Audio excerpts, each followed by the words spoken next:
Whoosh.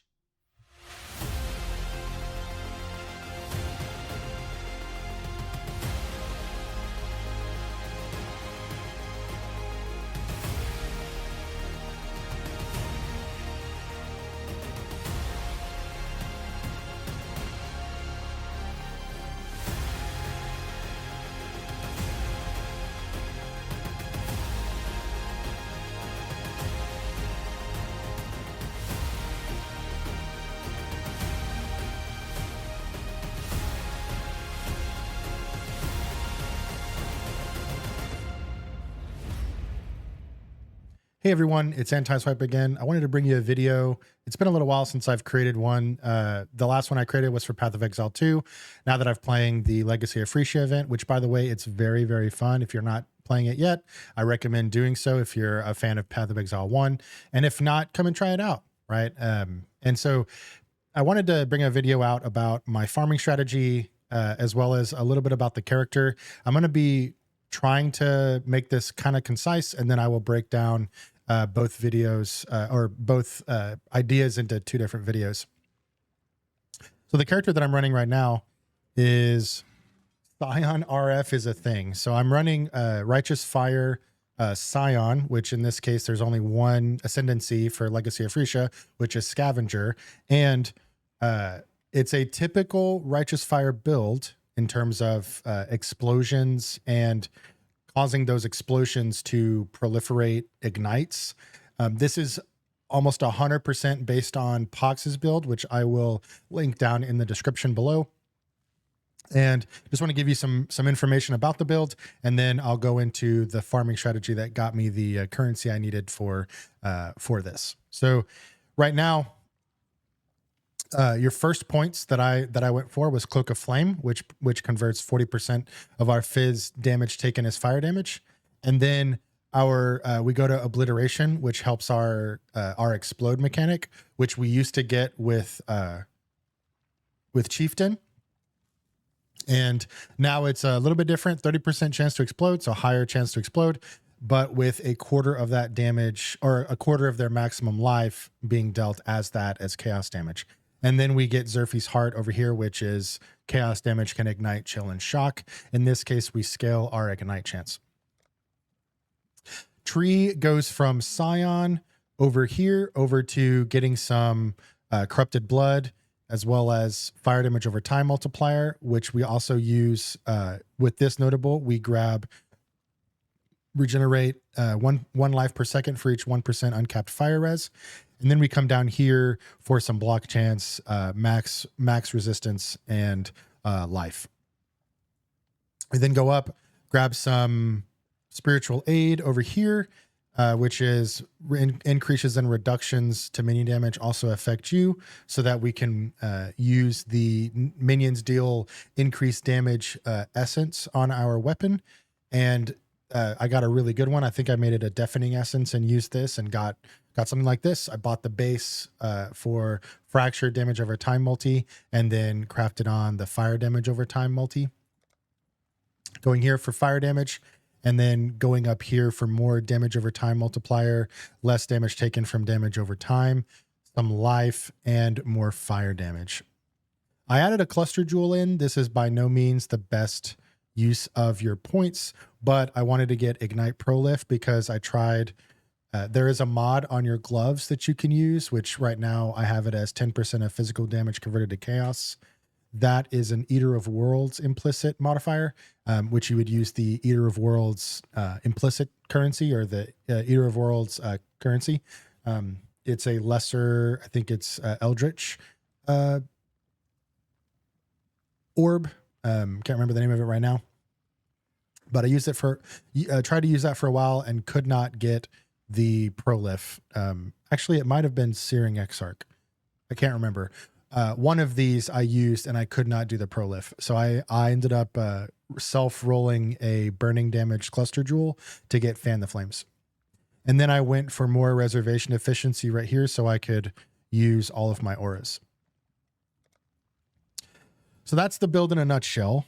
It is clearing right now. I'm only up to T11, T12s because I'm trying to get my map sustain going. And I'm just going to go over each individual piece of gear just to give you an idea of what I'm running. Right now, defensive wise, I'm at 83% fire res and 80% cold and lightning res. I'm trying my best to cap my chaos res, but that's getting a little difficult. And I have capped block and spell block, attack block and spell block due to glancing blows. So I've got a dagger. You might ask, hey, why are you using a dagger instead of a scepter? Well, the reason for that is because I could not afford a scepter with fracture damage over time multi.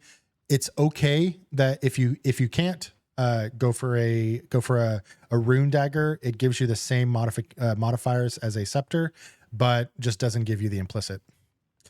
My helmet, life, fire, and lightning res with life regeneration rate. Disregard the implicit there. I'm still trying to roll. I haven't been able to get far into maps yet to get a lot of this currency to try to roll my helmet.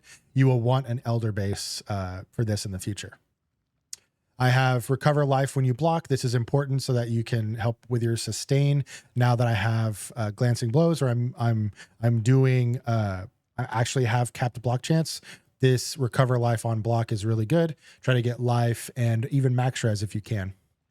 Boots, these are not the best boots. The replacement boots would be Legacy of Fury boots, but for right now, life, dexterity, life regeneration rate, some resistances, and most of all, movement speed. I went with Immortal Flesh as my belt.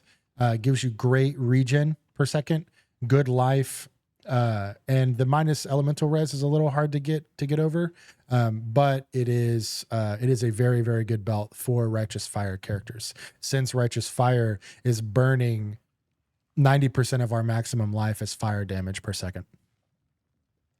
My gloves are, I did fire damage over time multi. That other modification, or that other implicit mod, needs to change, but I found these for a really good price. It has low life, but I mean, I would recommend going higher life, but +2 AoE, life regenerate, and resistances to get you your res capped. And I crafted minion damage because I have spiritual aid. It goes up to 20%. I got kind of a low roll, but that's a very good craft if you have spiritual aid. Just 11% more damage, or up to 20%. I did 2 amethyst rings. You can replace one of these with Death Rush. That is not necessary, but it can help your speed. I would recommend getting a minimum frenzy and frenzy charge on kill, so you can so you don't have to do something like blood rage or some other kind of frenzy generation. Max or all LE res with life. I needed a little bit of int, I believe, on the ring. Nope, actually, maybe not. The int is just helpful with the implicit of chaos res. Same for this ring. Life, I got some rarity, and then for me, fire, cold, and lightning res. And for my amulet, I went dex and int, which is the 2 stats that you normally need on a build like this, because you don't have as much dexterity nodes that you can pull. A lot of strength, but not a lot of dex. Life, damage over time multiplier, which is very, very helpful. And then I crafted on dex because I needed it. Then I also anointed Disciple of the Slaughter, which down here is minimum endurance charges. So you can get the endurance charge generation, which is why I went extra endurance charges, which I got 2 more, right? Which puts us up at 5. And then lastly, Cloak of Flame. So Cloak of Flame here doubles up our ability to reduce our physical damage taken. In this case, you get 40% from Cloak of Flame as a ascendancy node, and you get 40% from the actual Cloak of Flame item. So that's 80% of your phys damage taken as fire, which means you don't need much more physical mitigation from there, which means you don't need determination and all that. So I'm going to go over the auras. Tempest Shield for spell block, very, very helpful because it gives you 25% chance at level 19. Very nice. Skitterbots for the chill and the shock enemies. While you are in their presence, they are chilled and they are shocked just automatically. Malevolence for more damage over time. Flesh and Stone for Sand Stance, which reduces our damage taken from enemies in the inside of the aura, which, as you can see, I have quite a big area right here. And if I turn on RF or Righteous Fire, it's the same area of effect as my my Flesh and Stone. And so anything in here is both going to take damage and deal less damage to me. So those are the auras. I'm using Fire Trap as my main skill with Life Tap, giving us more damage as long as we are, because it's the skill costs life instead of mana. And once we get Life Tap on it, we get 17% more damage, which also synergizes with our RF, which I'll talk about in a second. Trap and Mind damage, which gives us just a ridiculous amount of actual more damage. 45% is insane. Gives us a less mind or less trap throwing speed, but that is negligible considering how much more we get. And Combustion, so that we can reduce their fire resistance once they're ignited from Fire Trap. So the main skill besides Fire Trap is Righteous Fire, as we talked about earlier. Gives us more spell damage, which increases Fire Trap's damage because it is a spell. I go with burning damage, burning damage, elemental focus, efficacy for more elemental damage and damage over time. And then once you get Life Tap, you go Life Tap, and then your 6th link will be Swift Affliction, because Life Tap gives Righteous Fire a duration tag, which allows you to then use Swift Affliction, which is the best support outside of these other two in the game, because it does require the Life Tap. And then for our movement skills, we're using Frost Blink with Shield Charge. Both are linked to Life Tap support and faster attacks, just so that Shield Charge is faster. And you can see once I get going. And then for my auras, outside of the 4 that I mentioned, there is Vitality, which I have linked to Arrogance support, so that it goes on my life, right? You can see I have 4708 out of 5208 life. I'm taking 477 life reserved.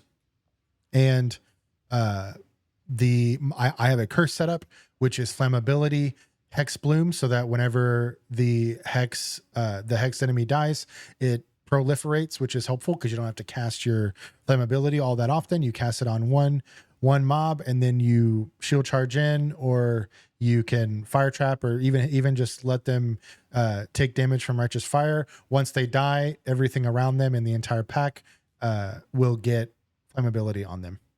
And then Life Tap support again with this, so that we don't have to worry about spending our mana, because these 4 auras, which are on our mana, take up most, if not all, of our mana, right? We don't have to worry about mana costs after that.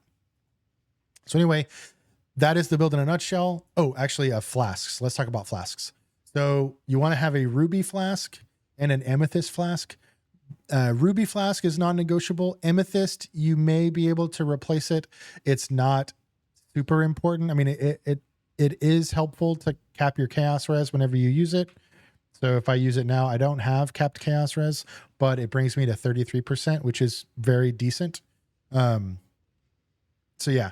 And then Quicksilver Flask for just in generic movement speed. And then I'm using my Silver Flask to give me Onslaught, and then I crafted on 3% of life per second during effect for regen. All of these, as you can see, have the mod of used when charges reach full, and one of the modifiers on the flask is gain charges whenever I'm hit by an enemy. This happens a ton in maps, and so all of these flasks are up a considerable amount of time. And then I still need a Life Flask Disregard. The mod on this, I just haven't rolled this yet. These are more important. Once I get to a certain point where I don't really need life regen or life recovery from my flask, I will replace this for a likely a, what is that flask called?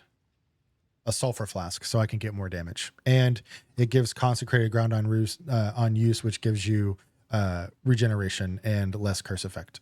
And all right, that's it. Please like, comment, and subscribe. The comment helps me figure out if you need some help with the build. I'll be happy to answer. I try to answer every comment that goes onto my videos. The subscribe button is very important for us because we are very, very close to 500 subscribers, which gives us the threshold to monetize the channel. If you can subscribe, I would love it. If not, that's okay. Please like and comment if you have any questions. Thank you so much, and we'll see you in the next video. Take care.